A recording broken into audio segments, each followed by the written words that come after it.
There you go. My name is David Colazzo. I'm the QCC team leader, and we are the Daily Grinders. Our advisor is John Packervan. Team members, Jeremy Boris, Xavier Trejo, John Martinez, Russell McKinney, and Juan Limon. Our team's safety commitment is to ensure a safe work environment through teamwork and self-discipline. Some of our background. Stamping has 2 A-class presses and a transfer press. The blanks are brought in from an outside supplier, and the blanks are loaded into the press. Blanks are formed in our dies. Blanks are formed in 4 different processes from the 1P to the 4P. These are the different processes. And then they're placed in storage for production needs. On our pre-level assessment, for our pre-level subject, our team was in the D zone.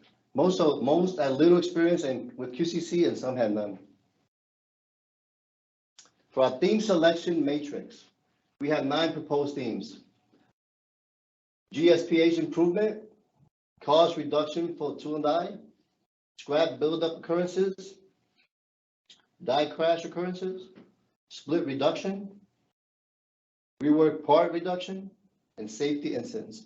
Our highest score was the 28, was the scrap buildup occurrences. We scored at a 1, reduced scrap occurrences.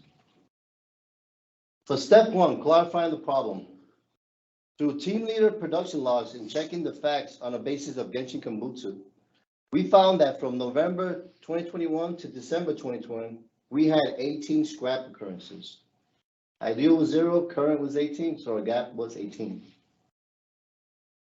These are some examples of scrap occurrences. You see here, this is actually the scrap, and these are the chutes. This is not a normal condition. This should have been outflowing.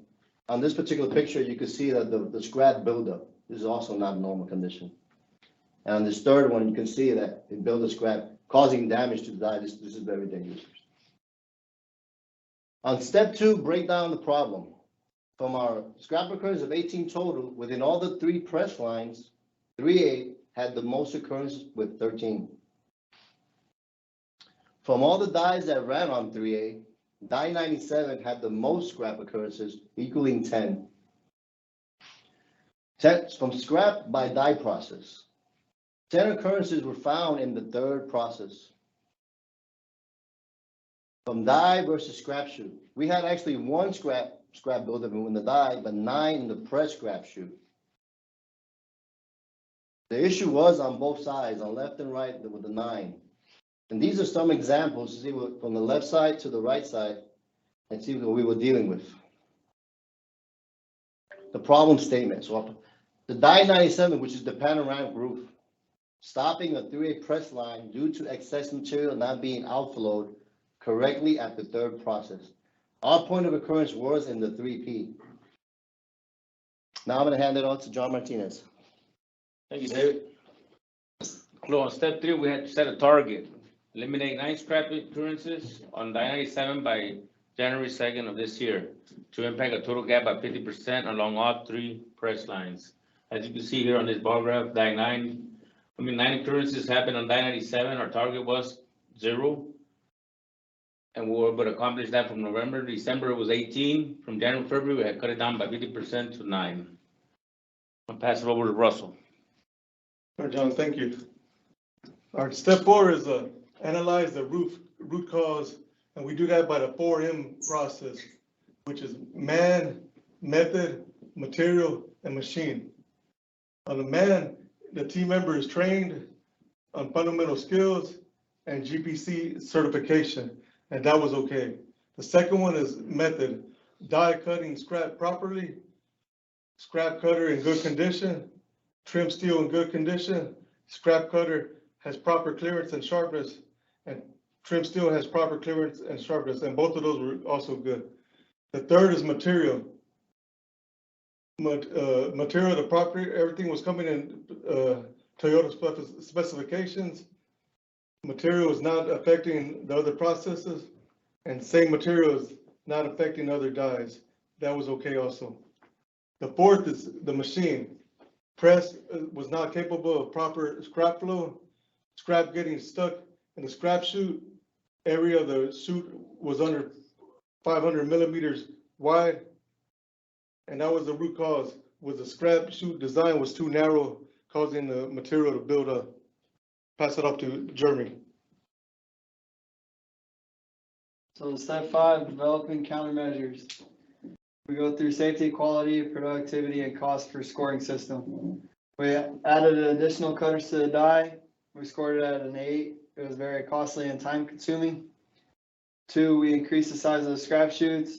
We scored at a 6, not enough room to enlarge press chutes. 3, added a deflector to the press chute to turn the scrap. We scored it at 11.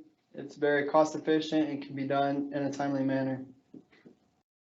Countermeasure activity, item 1, requested maintenance for support, coordinated with maintenance to find the best process and time to modify the scrap chute. Item 2, ordered the material for the deflector. We got it from a local vendor. Item 3, installed deflector into 3A press, maintenance welded angle iron to the scrap chute. Item 4, confirmed modification, trial die 97 to confirm modification, and trial multiple other dies to ensure there was no interference in the other processes. I'll pass it on to Juan Lamon. Step number 6, see countermeasures through. Item number 1 was to order the material through the general maintenance team, and we had a timeline of November to December, which got accomplished. Item number 2 was to install the deflectors once again through our general maintenance team, and that got completed during the winter shutdown in December. And item number 3 was to set up trial and confirm it through our tool and die team, and we did that on January 2nd. On this before picture, this illustration shows where the piece of scrap falls flat on the scrap chute, and eventually it gets stuck, and eventually it scraps up, and there's no outflow for it.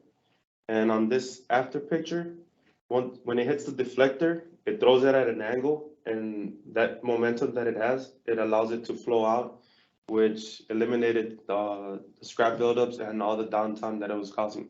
I'm gonna pass it over to Javier Trejo. Step 7, results and processes. Die 97 was monitored through the production team leader log and group leader win-lose meetings.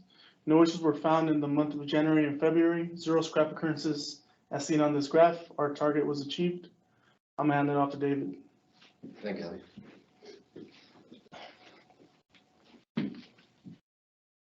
Step 8, standardize the processes. We had the Yokotan for the 660 model when it actually will start running. Implement the 2A press for die transfer readiness, and we submit it into BPACs. This is an example of the 2A press. For our post-level assessment, after completing our post-level assessment, we are actually still in the D zone, but we are close to advancing to the C zone. I felt that we still needed more practice, more QCCs, and more experience. But right after this, we probably actually do another QCs since everything is fresh in our minds. For our reflections, although the 8-step process, took longer than expected, but I can really truly see the value of it and actually save time in the long run. And I can see how by team member engagement, it does help out the shop. Second reflection, making graphs on the computer were a lot easier than we expected. Mine was solving problems as a team is more efficient because all ideas are shared before implementing countermeasures, because somebody might not see what's going on, and as a group you can see more or less what's happening better. After lots of trial and error, I see the value of the QCC. The positive outlook I got from this was having the opportunity to work with general maintenance. My reflection was being able to learn general maintenance processes and for abnormal work.